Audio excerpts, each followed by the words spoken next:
Actually, I was MLA for 38 years, 6 months. And now I am an MP. Manibhushan Chaudhary. Sir, Madam, I must support the budget which was placed by Honorable Finance Minister. And regarding this budget, I must quote one line from the budget. AGP. I quote, Assam grapples with flood every year by the Brahmaputra River and its tributaries originating outside India.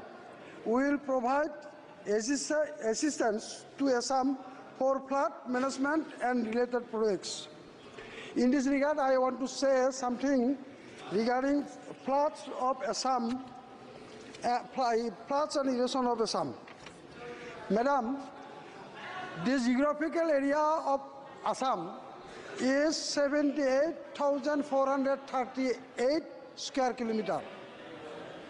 Out of this 78,438 square kilometer, flood-prone area is 31,500 square kilometer. That is 39.5% of total land of Assam is flood-prone area.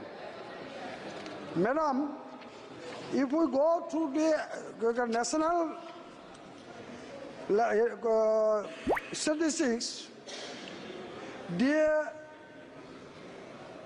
the flood-prone area of Assam is 4 times the national mark of the flood-prone area of the country.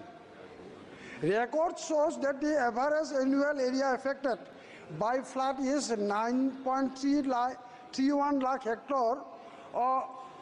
hectare. The flood protected area of the state is 1,500 square kilometer till date. Manoniya Shabhaneti Mohaya, moi এই বানপানী আৰু গৰাখহনি সংক্ৰান্তত এই বছৰ যি বানপানী হৈ গৈছে এতিয়ালৈকে 2টা ৱেভ ফ্লাড অসমত হৈ গৈছে আৰু এই 2টা ৱেভত অসমত এতিয়ালৈকে 98 জন মানুহৰ প্ৰাণহানি হৈছে, মৃত্যু হৈছে। এতিয়া অসমত টোটাল ডিস্ট্ৰিক্ট আছে 35খন, ফ্লাড এফেক্টেড ডিস্ট্ৰিক্ট হৈছে 34খন। অসমত ভিলেজ আছে 26,395, তাৰে ভিলেজ এফেক্টেড হৈছে 7,279, that is 27.5% ভিলেজ এফেক্টেড হৈছে। এটা কথাটো হৈছে যে আমি কেন্দ্ৰীয় চৰকাৰৰ পৰা আমি অনুদান পাইছোঁ, আমি গ্ৰেণ্ট পাইছোঁ, টকা পাইছোঁ আৰু আৰ্থিক সাহায্য পাইছোঁ। আমি এতিয়ালৈকে যোৱা কেইটা বছৰত আমি মোটামুটি 4,600 crores আমি এই বানপানীৰ কাৰণে আমি পাইছোঁ। কিন্তু আজিৰ দিনটোত অসমৰ জনসাধাৰণে এনেধৰণৰ এই 4,600 এনেধৰণৰ পিচমিল হিচাপে তাৰমানে কেন্দ্ৰীয় চৰকাৰৰ পৰা টকা পোৱাটো বিচৰা নাই। আজিৰ দিনটোত অসমৰ জনসাধাৰণে বিচাৰিছে যে অসমৰ যিটো বানপানীৰ সমস্যা এইটো চিৰদিনৰ কাৰণে এই সমস্যাটো সমাধান হওক, তাকে আজিৰ দিনটোত অসমৰ জনসাধাৰণে বিচাৰিছে।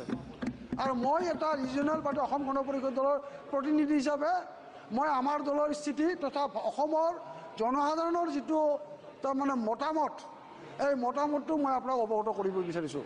এটা আমি বিচাৰিছোঁ যে অসমৰ আজিৰ দিনটোত আমাৰ মাননীয় মুখ্যমন্ত্ৰীয়ে বিচাৰিছে, মাননীয় মুখ্যমন্ত্ৰীয়ে টুইট কৰিছে যে আমি 4,600 টকা পাইছোঁ, কোটি টকা পাইছোঁ, কিন্তু এইটোৱে তাৰমানে এনেধৰণে আমাৰ সমস্যাটো সমাধান নহ'ব। আমাৰ সমস্যাটো চিৰদিনৰ কাৰণে সমস্যা সমাধান হ'ব লাগিলে এটা তেনেধৰণৰ প্ৰকল্প ল'ব লাগিব। গতিকে যিটো কথা আজি এই বাজেটত উল্লেখ কৰা হৈছে, এই বাজেটত উল্লেখ কৰা ধৰণে আমি বিচাৰিছোঁ যে অসমৰ যিটো বানপানী আৰু গৰাখহনীয়াৰ সমস্যা, এই বানপানী আৰু গৰাখহনীয়াৰ সমস্যাটো চিৰদিনৰ কাৰণে সমাধান হওক।